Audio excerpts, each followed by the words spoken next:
Hello বন্ধুরা, আসসালামু আলাইকুম। আজ আমি নিয়ে এসেছি এখানে এই গরমের জন্য খুবই একটা দারুণ রেসিপি। তো রেসিপিটা হচ্ছে শিঙি মাছ দিয়ে আলু দিয়ে গাজর দিয়ে একটা পাতলা ঝোল।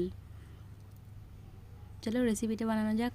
তার জন্য এখানে নিয়ে নিয়েছি 250 গ্রাম শিঙি মাছ। শিঙি মাছটাকে ভালো করে কেটে বেছে ধুয়ে নিয়েছি।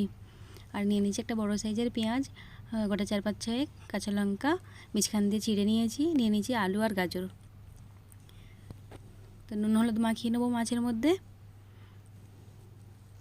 মাছটাকে ভালো করে নুন হলুদ মাখিয়ে নিয়ে ভেজে নেব।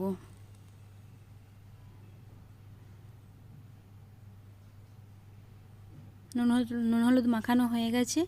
এবার তেল গরম করতে দিয়ে দেবো।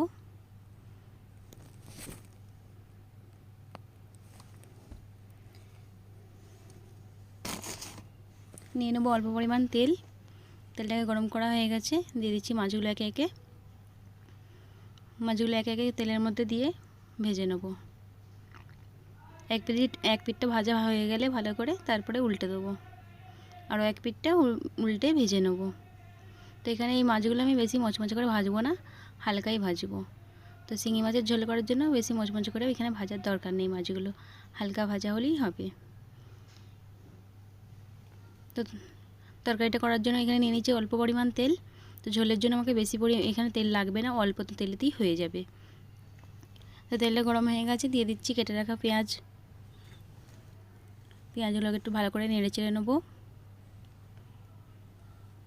পেঁয়াজগুলো এখানে আমি ভালো করে মচমচে করে ভাজবো না, অল্প পরিমাণ ভাজা ভাজা করব।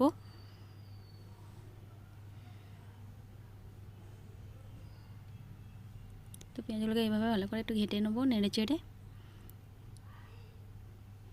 একটু সামান্য লেচা লেচা করে ভাজা করব।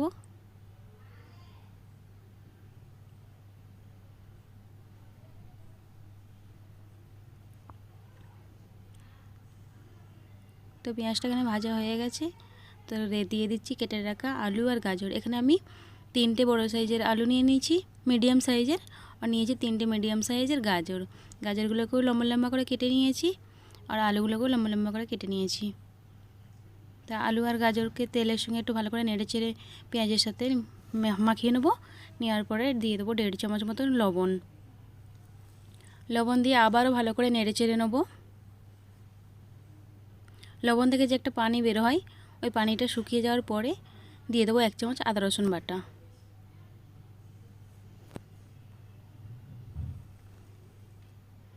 অল্প পরিমাণে আদা রসুন বাটাটা এখানে ইস্তেমাল করব, কারণ ঝোলের জন্য আমাকে বেশি আদা রসুন বাটা লাগবে না।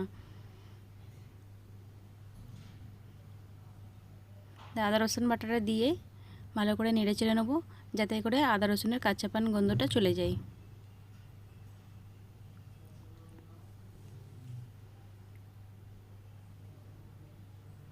তো আদা রসুনটাকে তেলের সঙ্গে ভালো করে মাখিয়ে নিলাম আলু আর গাজরের সাথে। লবণ দিয়ে একসাথে মাখিয়ে নেওয়া হয়ে গেছে। এবার দিয়ে দেবো কিছু গুঁড়ো মশলা, 1 চামচ হলুদ গুঁড়ো, আর 1 চামচ ধনের গুঁড়ো, আর 1 চামচ জিরে গুঁড়ো। এখানে গুঁড়ো লঙ্কা ইস্তেমাল আমি করব না, কারণ এখানে ঝোল করছি, তো তার জন্য আমি কাঁচা লঙ্কা ইস্তেমাল করব, গুঁড়ো লঙ্কা দেবো না। बोलो बेटा। मामा আমি অনেক ডিম খাইয়া। ঠিক আছে। তো একটু অল্প পরিমাণ পানি দিয়ে দেবো, যাতে করে মশলাটা এখানে পুড়ে না যায়। তার জন্য অল্প করে পানি দিয়ে দেবো, দিয়ে আবারও ভালো করে কষিয়ে নেবো। তো দেখতেই পাচ্ছেন কত সুন্দর হয়েছে তরকারির কালারটা। তো ভালো করে কষিয়ে নেবো। যে কোনো তরকারি, যে কোনো সবজি তুমি যেমনই করে রান্না করো না, একটু ভালো করে কষিয়ে নিতে হবে, তাতে করে কি না তরকারির স্বাদটা খুব সুন্দর হয়। দিয়ে দিচ্ছি কেটে রাখা কাঁচা লঙ্কা, দিয়ে আবারও ভালো করে কষিয়ে নেবো।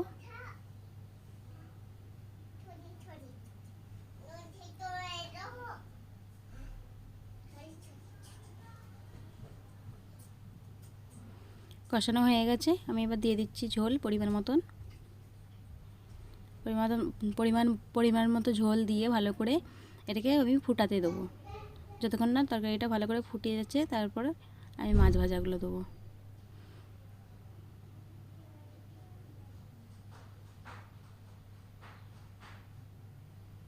দেখুন বন্ধুরা, এখানে আমি এতটুকু গুঁড়ো লঙ্কা ইস্তেমাল করিনি, কত সুন্দর হয়েছে কালারটা।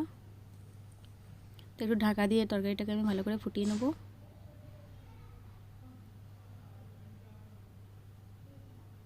তরকারিটা এবার আমার ফুটে গেছে, এবার দিয়ে দেবো ভেজে রাখা মাছগুলো।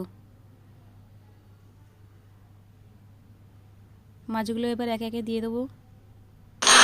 মাছগুলো একে একে দিয়ে আবারও ভালো করে ফুটিয়ে নেব, যাতে করে ভাজা মাছটি এই তরকারির সঙ্গে গাজর আলুর সঙ্গে ভালো করে সিদ্ধ হয়ে যায়। তাতে করে ভালো করে আলু গাজর সিদ্ধ হয়ে যাবে, মাছটাও ভালো করে সিদ্ধ হয়ে যাবে। তো এখানে তরকারিটা আমার হয়ে গেছে রেডি। তো এবার খাওয়া দাওয়ার পালা। তরকারিটাকে আমি সার্ভ করে নেব। তো দেখতেই পাচ্ছেন তরকারিটা কত সুন্দর হয়েছে, দারুণ হয়েছে। তো এই গরমের জন্য এরকম রেসিপি বাড়িতে বানিয়ে খান, খেয়ে দেখুন, খুবই সুন্দর, দারুণ, অসাধারণ। তো যদি ভিডিওটি ভালো লাগে আমার চ্যানেলটিকে সাবস্ক্রাইব করে নেবেন और लाइक एंड शेयर ज़रूर करना। बाय, अल्लाह हाफिज़।